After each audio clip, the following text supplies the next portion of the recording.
Hey guys. Okay. Hey guys, good morning and a very, very Merry Christmas to you. This is Nori. I do travel related videos teaching how to travel on a budget and just living your best life in other countries without breaking the bank. So guys, welcome back to my channel. Today, I thought I would do something a little different and give you guys a story time about my experience living in Spain. Well, actually not just my experience living in Spain, but my experience living with the host family specifically. Alexa, no one's talking. It's actually going to be a two-part series. I went to Spain to do my MBA. I decided to live with the host family because I found a family through a program that my school was offering, where the family would allow you to live in their home for free in exchange for English lessons. So, you know, it seemed to work out, or it seemed to be a good idea at the time. And then, yeah, it was a good idea till it was no longer a good idea. The first one is really just kind of like my overall experience and a specific day that just ended up really, really bad for me. And then the second part is going to be about how my host family actually put me out. They put me out, guys. They put me out in the middle of Spain where I know absolutely nobody. And yeah, I honestly did not like, if I'm being completely honest, I honestly did not like Spain. Let me say specifically, I was in Madrid, by the way. I did not like Madrid at all. Like, it was so different. I felt a lot of, I felt like it was very racist. And it just wasn't a good experience for me. So I really just kind of got out of there as quickly as I could. But I was still going to school there. So, you know, I didn't really have too many options as far as leaving permanently. But yeah, you guys stay tuned. And I really hope you enjoy this video. Thanks for tuning in. So in 2017, right, I decided I wanted to go study abroad to do my master's program. I landed on a school in Spain, in Madrid specifically. My school in the US did mass move the school in Madrid, and so I did like an international trade program, like a trade program. It's like an exchange program, like a foreign exchange student kind of situation. So in efforts of trying to save money, because I couldn't work in Spain, I was only on a student visa. I got a student visa, and my school was able to match me through a program that they offer where you could live in someone's home for free in exchange for English lessons, right? So I was able to get matched up with the family. It was a family of four: the mom, the dad, the two kids, a son and a daughter, 9 and 13 years old. They wanted to live an English tutor that was living in their home to be able to speak English to their children consistently, because in Madrid they stopped teaching English in the public schools at a fairly young age. So after that, you're pretty much on your own. So they wanted their kids to retain the English that they did know by having a live-in tutor that would live in their house, speak English to their kids all the time, and also have specific English lessons with them. Anyway, so I was matched with the family, was communicating with the family via email initially, then we transitioned over to Skype. So we had a few Skype calls, met the family, met the kids, met the parents. Everything seemed great. They seemed like a typical average family in the beginning. Like, it was a little awkward, but that's natural. I'm not really like, my personality is a little shy in the beginning until I get to really know you, right? So before I left for Spain, I made it very clear to my host family that one of the benefits of doing an MBA abroad was, specifically in Spain or in Europe, was the ability to travel to other surrounding countries, and how easy it is once you're actually on the continent, right? They were like, great, that makes sense. I wasn't the first live-in English tutor that they had, so they were used to that. They were used to people coming from America and Europe and England, and just native English speaking countries, right? So they were used to it. They were keen on the idea. Went to Spain, met the family, met the kids. Everything was great. We set up a schedule to where I would be having specific sessions with the kids every night. before they went to bed. Now let me add that these kids were busy. They were about 8 or 9 and 13, and they were in, name a sport, they were in it. They were swimming, they were track and field, cross country, dirt biking, skiing, and they were doing all these sports competitively.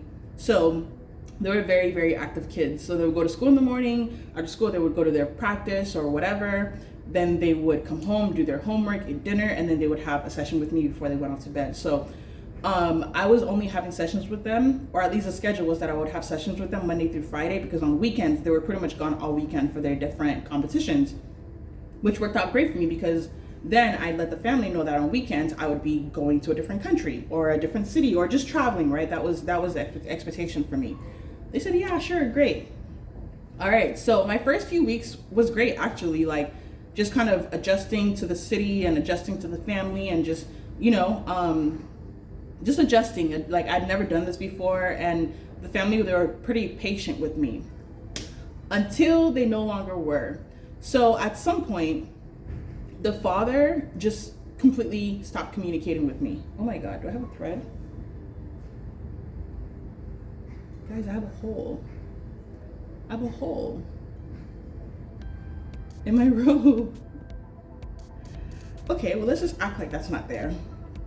Anyway, so, yeah, let's act like that's not there, because if it keeps showing up, it's gonna bother me. So anyway, everything was great, and then at some point, the father just stopped communicating with me. I didn't know why. I could not figure out why. Mind you, I've never been to Spain. I don't have any family here. I don't have any friends here. And I didn't know a single person here. So I didn't know, like, maybe there were specific things that I might have done that might have been considered rude, or maybe I said something. I don't know.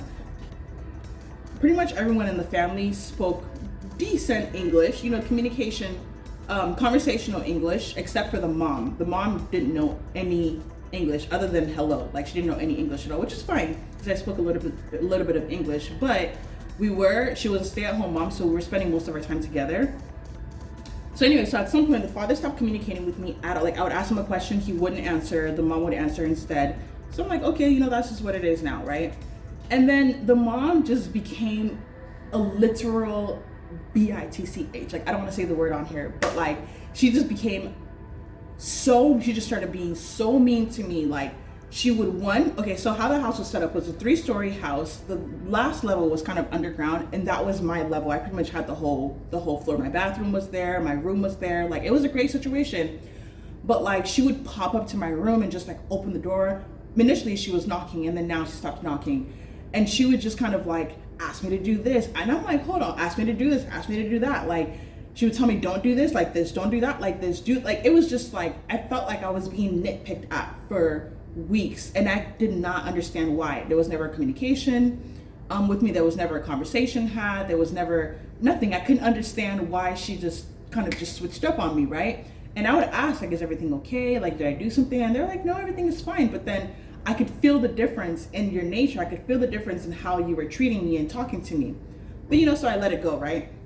But with my personality, because things changed up like that, and I made the attempt to try to figure out why, and nothing was being given to me, I kind of just withdrew, right? I started keeping to myself more, spending more time at school. I always made sure I was available. I was there for the session with the kids, which was always late in the evening. But other than that, like, I was pretty much keeping to myself, right?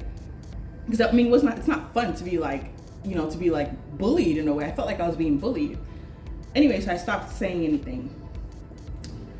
So one day, there was one weekend where I decided to, going back, I pretty much decided that every weekend I was going to be out somewhere. Either I was going to be at a friend's house, or I was going to be in another country or another city. I was pretty much gone all the time. This was just a few weeks into my stay. Then one weekend I had to stay because I think I had an exam or something like that. So I needed to stay home and study. I let the family know that I was going to be staying home to study. And then on that Saturday, they said that they were going to one of their kids' competitions, and they asked me if I wanted to join them, and I didn't want to because I didn't want to spend any time with them. But I said that I wanted to go with them so I could hitch a ride into the city. into like the city center. So where I lived, if anyone is familiar with Madrid or if you live in Madrid, I lived in Los Molinos. Los Molinos is really, really far. It's like in a remote area, really high up in the mountains. It's about an hour away from like the city center kind of area. Yeah, Los Molinos was really far from like the city center. So I was like, okay, well, since you guys are going into the city center, I will go with you, and then I'll just kind of venture out on my own. Even though I had been in Madrid, I hadn't really done very much sightseeing and just kind of going around in Madrid. So I decided I was gonna just take the day and just go to museums and just kind of see the city for myself, right?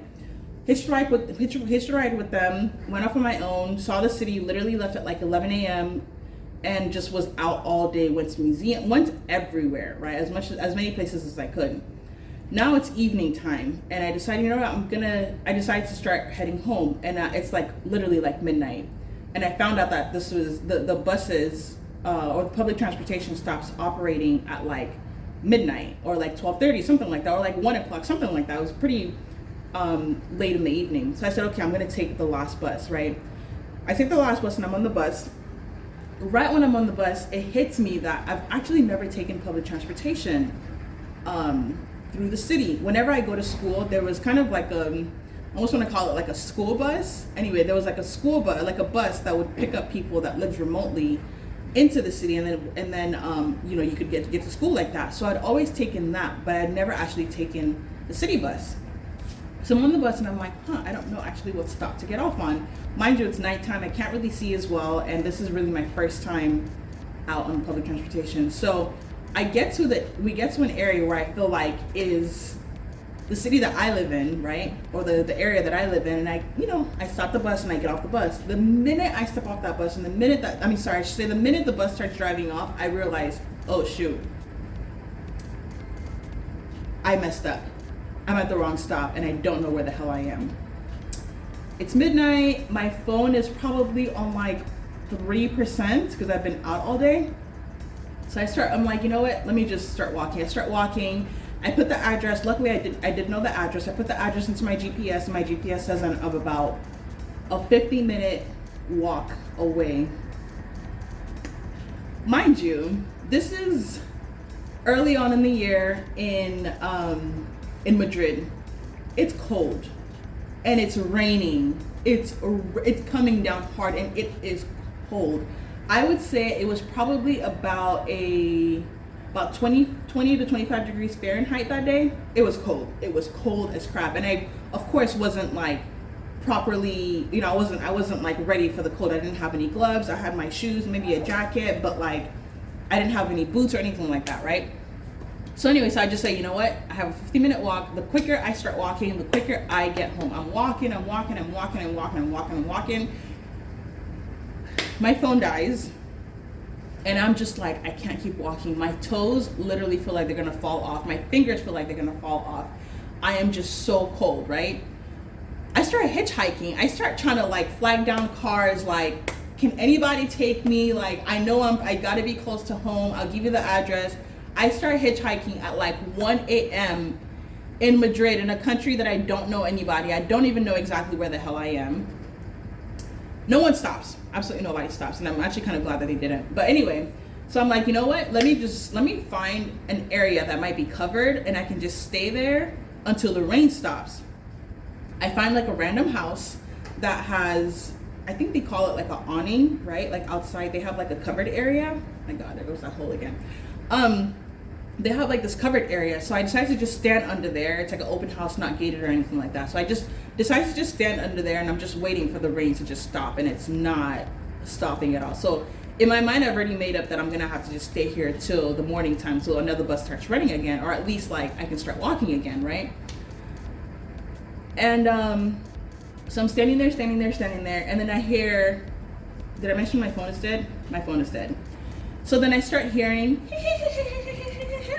like I start hearing like little laughter, and I'm like, oh my God, signs of life. Where? Because mind you, like I said, Los Molinos is kind of in a remote area, but it's like nothing but like trees. Like you have miles of like what looks like a jungle before you get to like the next kind of main city. where I was walking, right?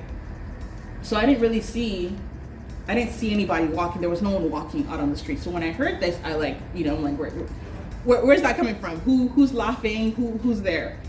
And I see this couple, and I'm like, hey, so I kind of flagged them down. I'm like, hey, I really need some help. I'm stuck here. My phone is dead. Do you mind if I borrow your phone to call a cab, right? They're like, sure. They give me their phone. I call a cab company, and the cab driver tells me that where I am is too far, but he's willing to drive there if I'm willing to pay 3 times the price. Do I care? Are you kidding? Like, come, just leave everything you're doing and just come right now. So he's like, okay, I'm coming. I'll be there in 30 minutes, right? I'm like, all right, cool. Give them their phone back. They go on their way. I'm waiting.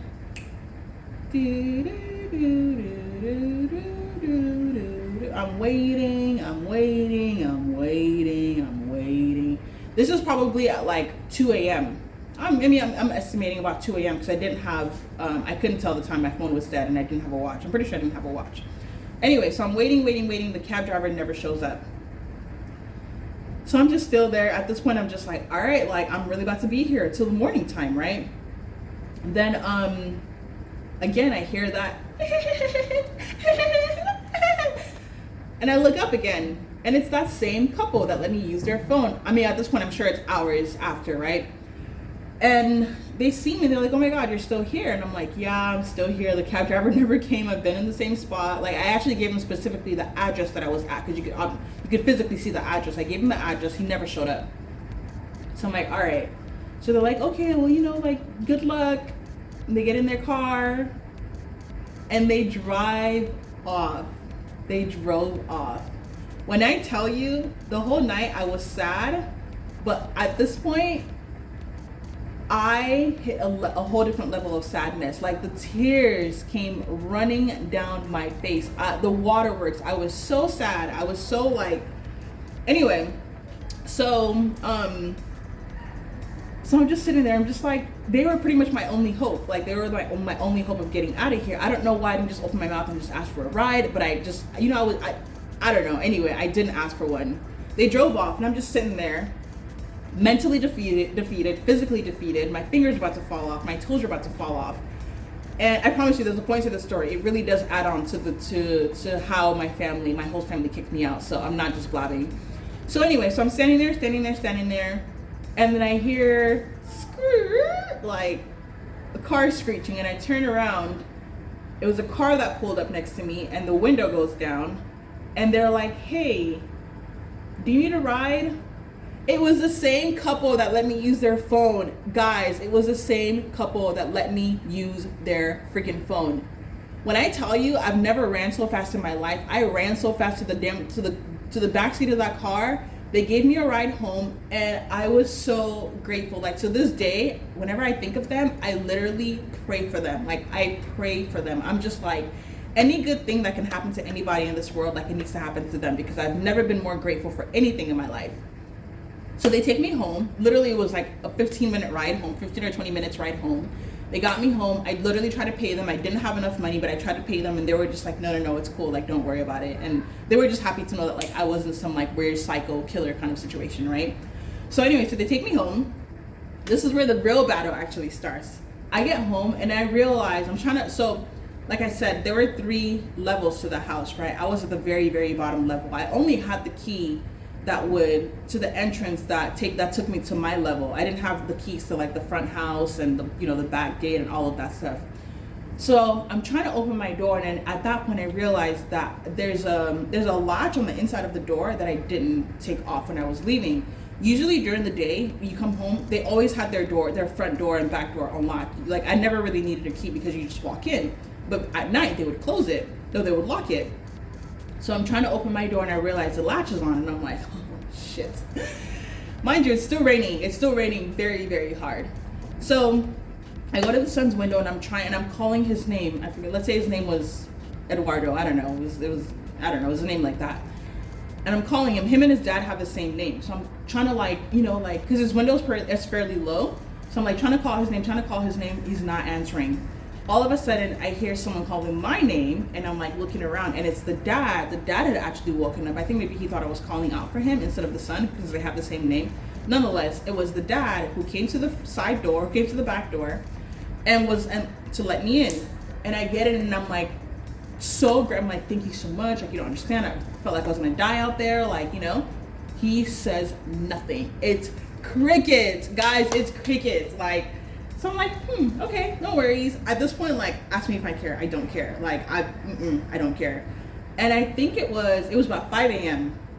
It was 5 a.m. So I go in my room, get in the shower, take the hottest shower of my life, defrost my fingers, all my limbs. Like, I defrost my entire body because I was so cold. I was literally crying because when I was defrosting myself in the shower, I don't think I've experienced a lot of pain.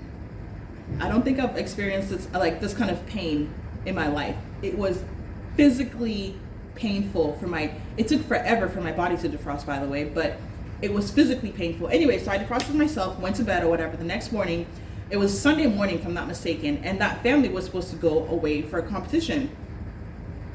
But they couldn't because the weather was too bad. Because the weather was so bad, they actually couldn't go to their competition, so they stayed home that Sunday. Anyway, so I walk in, and the mom is like, immediately I walk into the kitchen, the mom is like, Nori, I gotta talk to you. So I'm like, oh yeah, you know what's going on. And she's like, so she starts going off on me. And she's like, you are not allowed to wake up my family at 5 a.m., blah, blah, blah. My husband has a full-time job. He works during the week. My kids have school and they have competitions and they have to be in the best state of mind, blah, blah, blah, blah, blah, blah, blah, blah, blah, blah, blah, blah, blah, blah, blah, blah. That's literally all I was hearing.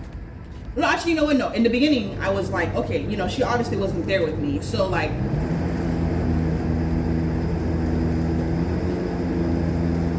the generator, is that the generator? Is this a joke? Okay guys, the generator is still going and I don't know. I really want to finish this video today. I've been waiting to film this video and I just don't want to wait any longer. So I'm just gonna continue my day because I have to start getting dressed to head out. So yeah. My host mom is going off at me. She's telling me how I can't wake up her family in the morning because her husband has to work and her kids have school and they have, competitions that they're doing and they need their rest and blah, blah, blah. So I tried to explain to her that, like, of course I don't mean to just it's not like I went clubbing and I just want to be up at odd hours of the night, waking up the family to come party with me. Like, it's not that's not what I'm here for. I understand that, I never want to bother anybody, obviously. I never ever want to bother anybody unless I feel like my safety is on the line or my safety is being jeopardized, which I felt like that night, because if I stayed out any longer, I literally felt like I was gonna freeze to death. I was so cold, guys. I'm from LA. We don't get snow. We don't get weather that cold to where it's raining, it's windy, and it's cold as hell. Like, I'm not used to that. So I wasn't dressed for that. So I had to wake you up. And no offense, but I would rather you lose 10 minutes of sleep or even 15 minutes or 20 minutes or whatever of sleep one night than for me to freeze to death. Like, it's not happening. I'm not gonna just let you just be comfortable in your own life and sleeping while I'm outside literally like freezing. So no. Anyway, so she's telling me that I explained everything to her and I'm just like, I'm sorry, like it'll never happen again. That was just the situation, you know what I mean? And she goes, yeah, I don't care. Pretty much like, do not let it happen again. So I'm like, okay. Like, she wasn't nice about it. She wasn't even like, yeah, I understand. But like, no, she pretty much was just like, she wanted me to understand that like, she did not give, like, she didn't care. She doesn't want me to ever do it again. And she was not happy about it. So I'm like, I apologize. And I'm like, I'm sorry. Like, it would never happen again. Move on with my life, right? At this point, like I said before, there was already this weird energy in the air from her. She was being really mean to me, just being rude and just nitpicking at me. Now, that went from like 50 to like 500. She just became so mean to me all the time. All right, so if you made it to the end, thank you so much for watching all the way through. I really appreciate it. This is the end of part 1. I'm gonna upload part 2 next week, and part 2 is gonna be more in depth as to when they actually decided to put me out of their home. So part 1 was just kind of my experience with them and how things changed up and how just kind of it was living with a host family. Like I said before, I really wasn't that fond of Spain. I mean, of Madrid specifically. I probably would never go back there. But you know, the experience was definitely a lesson learned. Let me just say that. So yeah, thank you guys for tuning in. If you like this video, definitely do me a favor and just hit the thumbs up button. And if you want to see more where that came from, consider subscribing. And guys, do me the favor of following me on my Instagram. I actually post a lot on my Instagram, especially on my stories. I'm more consistent on Instagram, so head over to Instagram and follow me at WhereintheWorldisNori. Same thing as my Instagram, as my YouTube handle, and I will see you guys in part 2. Bye.